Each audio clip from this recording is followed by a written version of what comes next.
जो रेलेवेंट, आप मुझे पता है बेचैन है, सब बताएं क्या सवालात है आपके पास। इमरान खान का खिताब होता है और उसका आज जो आप इलेक्शन कमीशन के जो स्पोक्स पर्सन है अल्ताफ, उनकी प्रेस रिलीज में आता है और एक साफ कहा जाता है कि खुदारा हमें काम करने दिया जाए, दबाव ना डाला जाए और जो हार है उसको तस्लीम किया जाए। इस पे आप क्या कहती हैं? और उनको बहुत सी और ऐसी चीजें लिखी हैं जो कि हर कोई जो है हैरान हो रहा है, तो इसको आप कैसे देखती हैं?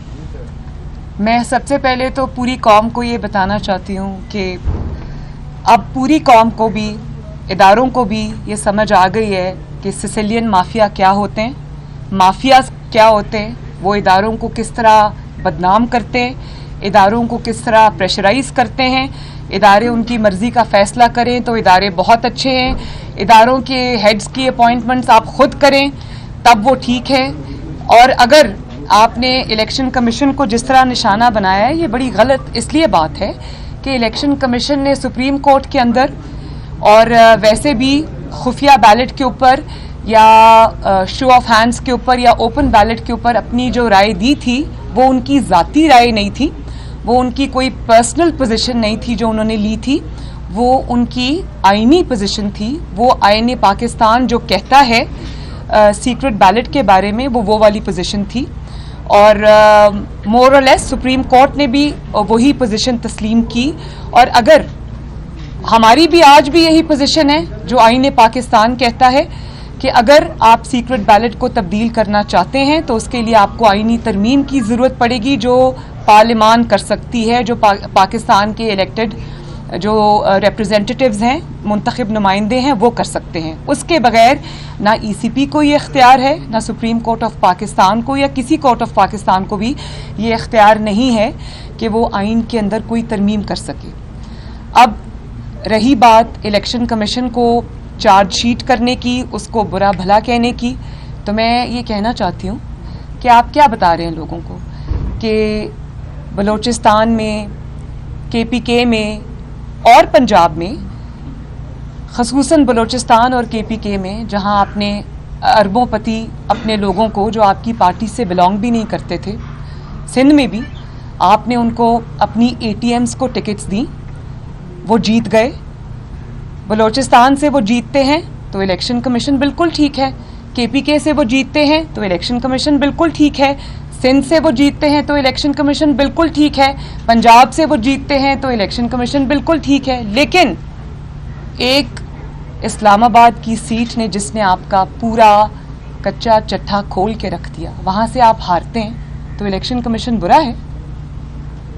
अब इदारों को भी ये समझ आ गई कि इदारों को मुतनाज़ा बनाने वाला, वो इल्ज़ाम हम पे लगा करता था ना कि हम इदारों को मुतनाज़ा बनाते हैं। हमने तो इदारों को मुतनाज़ा नहीं बनाया, हमने तो उनकी गलत थी सही थी वो सज़ाएँ सुनी भी और भुगती भी, जेलें भी काटी, फिर भी आज भी इदारों की सरबुलंदी के लिए अपनी आवाज़ उठा रहे हैं, उनके लिए अपनी आवाज़ उठा रहे हैं। तो अब इदारों को भी ये पता चल गया होगा कि इदारों को बुली करने वाले कौन लोग हैं, माफियाज कौन लोग हैं, और कौन जब उनकी पसंद का फैसला आए तो इदारे बिल्कुल ठीक हैं, जब उनकी खिलाफ फैसला आए, गलत काम करें, उसको गलत कहा जाए तो इदारे बुरे।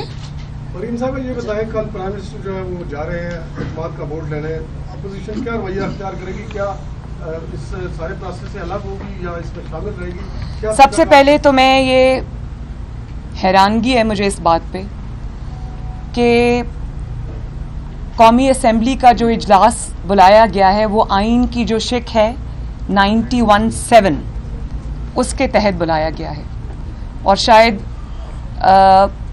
बहुत से लोग ये नहीं जानते होंगे कि उसके लिए जो प्रेसिडेंट ऑफ पाकिस्तान है उसको ये कहना पड़ता है, और उन्होंने कहा है, मैं वो शिक पढ़ देती हूँ आइन की, जिसका उर्दू तर्जमा ये है कि वज़ीर आज़म जो हैं वो एतमाद खो चुके हैं और उनको अब वोट ऑफ कॉन्फिडेंस, जिसको एतमाद का वोट कहते हैं, वो लेना चाहिए।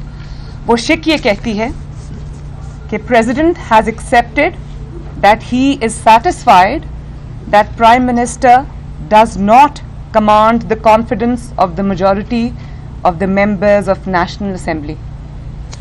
मतलब डेयर बाय आप समरी में ये लिख रहे हैं कि president has reason to believe that prime minister does not have majority confidence of the house. मतलब कि वजीर आजम को आपका सदर कह रहा है कि आप हाउस में अपनी मेजॉरिटी खो चुके हैं। तो मैं मुबारकबाद देना चाहती हूँ सदर साहब को भी कि जो बात पाकिस्तान के अवाम को दस्का में समझ आ गई थी, वजीराबाद में समझ आ गई थी, नौशहरा में समझ आ गई थी, सिंध में समझ आ गई थी, KPK में समझ आ गई थी, बलोचिस्तान में समझ आ गई थी, पंजाब में समझ आ गई थी कि ये अवाम का एतमाद खो चुके हैं। और पे दर पे जो चारों सूबों से ज़िमनी इंतखाबात में इमरान खान के ख़िलाफ़ फ़ैसले आए हैं और जो अवाम का एतमाद ये खो चुके हैं, वो बात इनके सदर को कल समझ आई है। तो मैं मुबारकबाद देना चाहती हूँ कि चलें देर से ही सही लेकिन आपको समझ आ गई। और दूसरी बात ये कि मैं ये डिमांड करती हूँ कि जो समरी या जो प्रेसिडेंट ऑफ पाकिस्तान ने लिखा है कि ये इमरान खान अपना एतमाद खो चुका है, वो समरी को पब्लिक किया जाए ताकि अवाम देखें कि ये टीवी पे तकरीरों में क्या बात करते हैं और पीछे ये क्या बात करते हैं। आपने पार्लियामानी पार्टी से आपकी मीटिंग रही, क्या आजाद कश्मीर में PDM तर्ज का को KDM बनने जा रहा है? साथ ये बता दें कि आजाद कश्मीर में बहुत सारी ऐसे खदशात का इज़हार किया जा रहा है कि PMLN से वाबस्ता कुछ लोग जो है शायद PTI के साथ राब्ते में है जो इलेक्शन में वहां पे जा सकते हैं। देखें, जिस तरह से ये मेरे साथ खड़ी है पूरी पार्लियामानी पार्टी, जिस तरह से अभी तक इन्होंने धौंस, जबर, धांधली और तोड़ने का मुकाबला किया और एक भी मेंबर माशाल्लाह नहीं टूटा आज़ाद कश्मीर का। और इन्होंने आज़ाद कश्मीर का कल्चर, आज़ाद कश्मीर की पॉलिटिक्स बदल के रख दी है। 73 सालों में यही होता था कि जब हुकूमत पाकिस्तान तब्दील हुआ करती थी तो आज़ाद कश्मीर की हुकूमतें भी बदल जाया करती थी, लोगों की वफादारियाँ भी बदल जाया करती थी। लेकिन आफरीन है राजा फारूक हैदर साहब पर और उनकी पूरी टीम के ऊपर, पूरी पार्लियामेंट्री पार्टी के ऊपर कि वो आज भी यूनाइटेड खड़े हैं और धौंस और धांधली का मुकाबला करने के लिए तैयार हैं। मैं एक दफ़ा फिर ये बात रीइटरेट करना चाहती हूँ कि मुस्लिम लीग नून को अब वो पुरानी वाली जमात ना समझा जाए जो चुप करके हाथ बांध के आपका जुल्म और जबर सह जाएगी और अपनी ज़बान नहीं खोलेगी। मुस्लिम लीग नून का भी कल्चर तब्दील हो गया है, आज़ाद कश्मीर में मुस्लिम लीग नून का कल्चर तब्दील हो गया है, पाकिस्तान में तब्दील हो गया है। मैंने कल भी अपनी स्पीच में कहा था, अगर हमारे वोट पर डाका डालने की कोशिश की तो फिर वो डस्का वाला हाल होगा, वजीराबाद वाला हाल होगा। थैले और मेंबर्स उठा के जब भागेंगे तो पकड़े जाएंगे, बहुत बदनामी होगी। मुस्लिम लीग नून ना आपको अवाम की जेबों पर डाका डालने देगी और ना ही आपको अवाम के वोट पर डाका डालने की इजाज़त देगी। अगर आज़ाद कश्मीर में मुस्लिम लीग नून के मैंडेट को गिलगित बल्तिस्तान की तरह चुराने की कोशिश की गई तो आपका बहुत बुरा हाल होगा। आज़ाद कश्मीर के बारे में बात की, तकसीम कश्मीर की और कश्मीर बेचने के हवाले से आपने कश्मीर के हवाले से जो जलसा हुआ था उसमें स्टेटमेंट दी।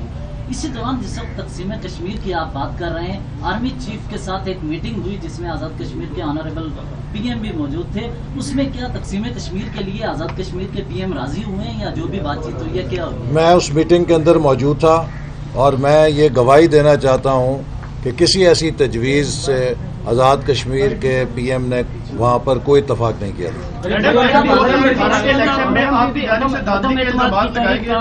इलेक्शन कमीशन का उस वक्त भी यही रद्द-ए-अमल था, तो क्या आप लोगों ने 2018 के इलेक्शन जो उसको कबूल किया और इस इलेक्शन कमीशन को बेहतर या ठीक करने के लिए आखिर कब तय किया जाएगा इसको दुरुस्त सिमत में लाने के लिए? नहीं, मैं ये जो 2018 का इलेक्शन है इसको मैंने तो कबूल नहीं किया, इसीलिए मैं ना इमरान खान को आज तक वज़ीर आज़म मानती हूँ, ना हम में से कोई उसको मानता है। वो सिलेक्टेड था, सिलेक्टेड है और हमेशा सिलेक्टेड के नाम से ही ये बदनामी की मोहर उसके माथे पर सजी रहेगी।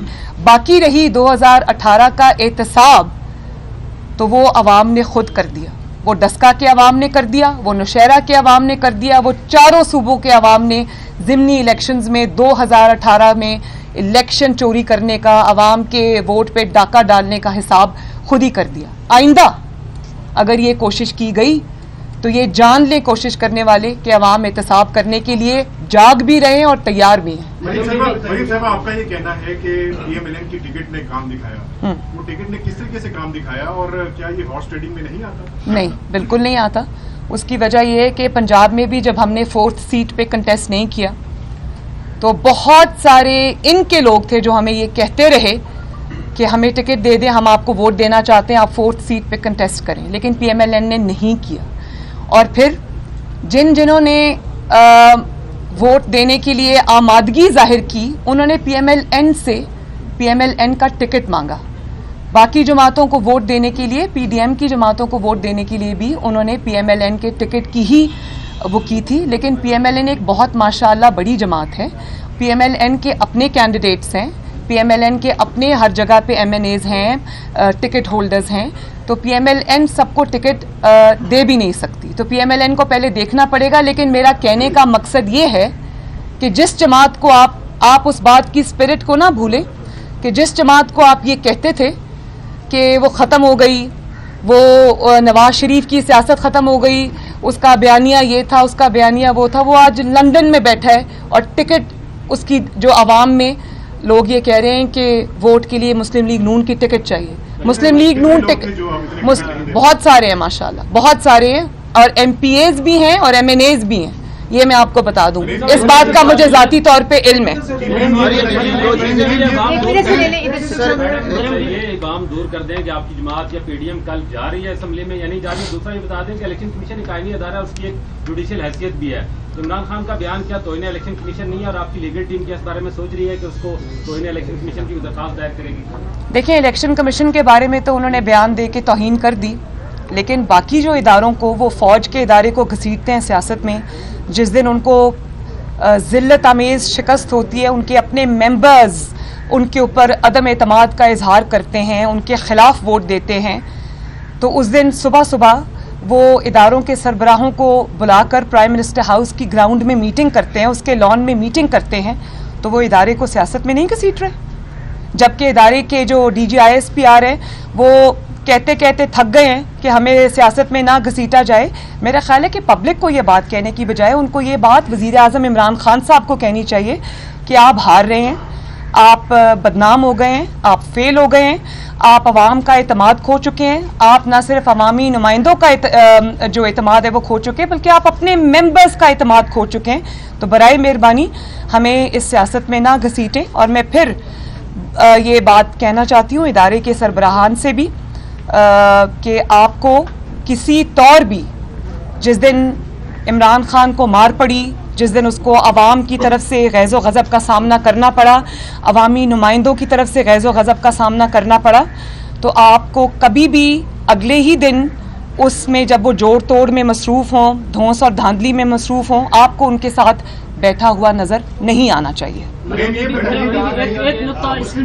और ये भी मैं बता दूं कि जिन नहीं वो जा रहे हैं तो हम आपको कल ही बताएंगे इंशाल्लाह, कल आपको सब खुद नज़र आ जाएगा। लेकिन जिन अपने ही नुमाइंदों को, अपने ही MNAs को, जिनके ऊपर आप ये इल्ज़ाम लगा रहे हैं, ये मैं नहीं कह रही, इमरान खान साहब खुद कह रहे हैं, जो बिक गए, जो पैसों से बिक गए, जिसके ऊपर भी ये इल्ज़ाम लगा रहे हैं कि उन्होंने पैसा दिया, बिक गए, उन्हीं बिकाऊ लोगों से, जिनको जो बकौल आपके बिकाऊ हैं, जो पैसे से बिक गए हैं, कैसे मेंबर्स आपके जो पैसे से बिक गए हैं, और जब वो बिक गए हैं तो क्या आप कल उन्हीं से एतमाद का वोट लेंगे जिनको आप कह रहे हैं चोर हैं, बिक गए हैं, पैसे ले लिए हैं? तो किस मुंह से कल आप उनसे जाके एतमाद का वोट मांगेंगे?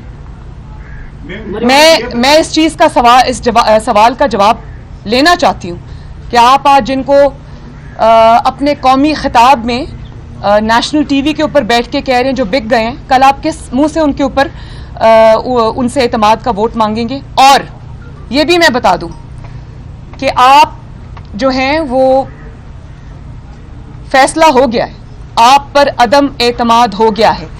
91(8) ये कहता है the prime minister may by writing under his hand address to the president resign from his office।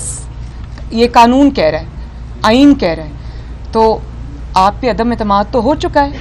वो आपके लोगों ने अपने ज़मीर के मुताबिक या वो आटा चोरी, चीनी चोरी, बिजली चोरी, गैस चोरी, वोट चोरी, आवाम की जो मुश्किलात हैं उसका अपने ऊपर बोझ नहीं उठाना चाहते, अगर उन्होंने अपने मुताबिक वोट अगर कर दिया है तो आप उनको ये कह रहे हैं कि आप चोर हैं, आप बिक गए हैं, आपने पैसे खा लिए हैं, तो आप उनको अब ये कह रहे हैं कि आओ मेरे सामने खड़े हो और मेरे सामने कहो कि तुम ना अहल हो ना लायक हो। भाई वो तो कह चुके हैं। अगर आप इदारों को इस्तेमाल करके सुबह इदारों के सरबराहान के